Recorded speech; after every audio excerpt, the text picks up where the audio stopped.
Welcome back, brothers and sisters. I am Braden. This is Langley Outdoors, the place where we not only talk about what's going on in this beautiful nation, but also how we're going to fix it together. And the content that I'm going to show you right now is a special report, a supercut that I've put together. Apparently, CNN has been telling us the whole time. Ice water straight on the Kamala Harris campaign, bit by bit, in little crumbs and pieces. Well, now we have assembled all of them, and I cannot wait to hear what you guys think of this supercut that we put together. Part 1 and Part 2 both launched today.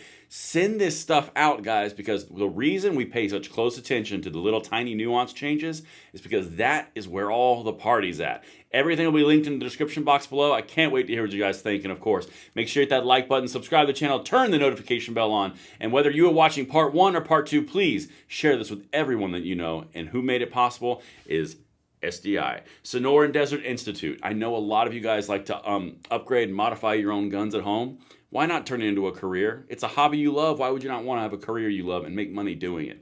Everything's done from your house, shipped directly to your door. They have woodworking, gunsmithing, ballistics, shooting sports management, drone courses. They've got all sorts of stuff. It's linked right down in the description box below. And again, sent directly to your house, no matter where you are. Guys, this is something, at least look into it. It's linked. Thank you to them for making this possible. Now, let's get over to the supercut that I've put together, because this is spanning about a month and a half of time. But we've been covering these bit by bit by bit. And now, when I put this supercut together, you're going to start to see something that no one else is putting together. It's all about the individual pieces that they've been reporting that Harris is about 50% of all of their Democrats. You want to know why all the news articles and press went to the Democrats freaking out and Trump pulling ahead in the polls? I'm about to show you. All right, let's get it.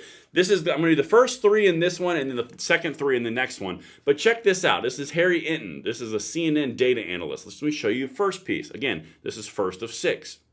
I think that this sort of gets at a problem for Kamala Harris's campaign. Just 28% of Americans think the U.S. is on the right track. And I want you to put that into perspective, right? When does the average, when the incumbent party loses the election, look at that. It's just 25%. That looks a heck of a lot like that 28%, right, that currently think the country is on the right track. When the White House party wins, i.e. Kamala Harris's party, the Democrats, 42% on average think that the country is on the right track. This 25% looks a lot more like this 28%. It doesn't look anything like this 42%. This, to me, is a bad sign for Kamala Harris's campaign. The bottom line is it looks a lot more like a loser than it does like a winner when it comes to the country being on the right track. All right, so we've hit these. Before all of these we've touched on in individual videos, but this supercut paints a pretty clear picture. 25% is a losing ratio. We're currently at 28%.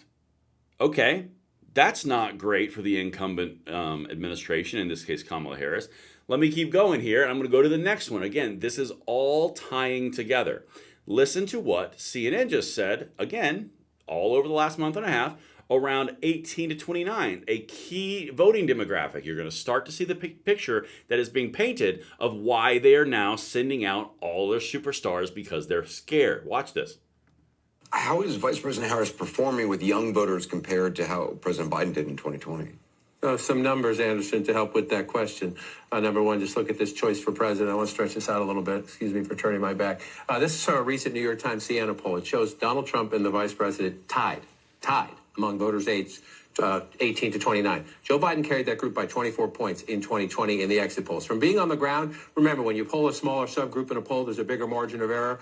I can't quite believe it's a tie from being on the ground several times in Michigan, but there's no question the vice president is doing better than President Biden was doing earlier this year, when a lot of young voters didn't want him to be the candidate anymore. But she's not doing as well as he did back in 2020. There's no doubt about that. Absolutely no doubt about it. How is Vice President? All right. Again, I'm gonna pause it on the numbers that they just pulled up. Look, this is the important piece you have to understand. Michigan is one of the most important swing states. Kamala Harris is not going to win without Michigan. It's just a fact of life. Or Pennsylvania. 45-45 in the young key demographic vote compared to 61-37 under Biden in 2020. That's a 50% reduction. Guys, that's a big thing. And you're going to start to pick up more and more themes as we continue to go forward. She is a 50% producing candidate.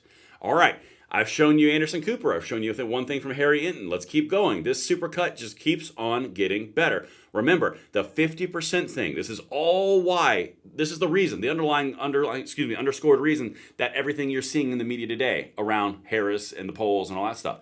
This is the stuff. This is why we cover it. Check this out. Let's go back to Harry. Data points that just jump off the screen should set off sirens. All right, this is union households. This is a Democratic margin in presidential election. It ain't what it used to be. You know, you go back to 1992, Bill Clinton won that union vote by 30 points. Hillary Clinton only won it by 12 points back in 2016. That was the lowest mark for a Democrat since 1984, Mondale versus Reagan. But look at where Kamala Harris is today. She's only leading by 9 points. That would be the worst Democratic performance in a generation, 10 points off the mark of Joe Biden, who of course won 4 years ago, was sort of that union guy, Union Joe, right? Won it by 19 points. She's 10 points off his mark, and the worst in a generation, if this in fact holds, Sarah. It isn't. The worst in a generation, and again, look at those numbers, 9 to 19, 50%. So now what I've shown you so far is the approval rating in Harry Inton, it's at 28% for the direction of the country. 25% is the average of losers. Okay, 18 to 29 demographics. Yeah, 50% reduction from Biden in 2020. Union households, look at that. 50% of the support that was there for Biden in 2020. Are you starting to see the pattern and why they are freaking out? Now, this is not over. You need to vote, get your family to vote, your friends to vote. Everyone you need to know needs to vote. Worst case scenario, you squeak over the finish line with a victory. Best case scenario, you induce the 5 stages of grief. But you have to understand, she's at 50% with all the key constituencies that the Democrats have to have a much larger percent with. She is in trouble. This is what they're meaning. And this is only the first supercut. Wait until I get to the second one on the second video today, and I can't wait to hear what you guys think, and I will see you on that one. We'll pick up right where we left off because there are 3 more clips coming your way.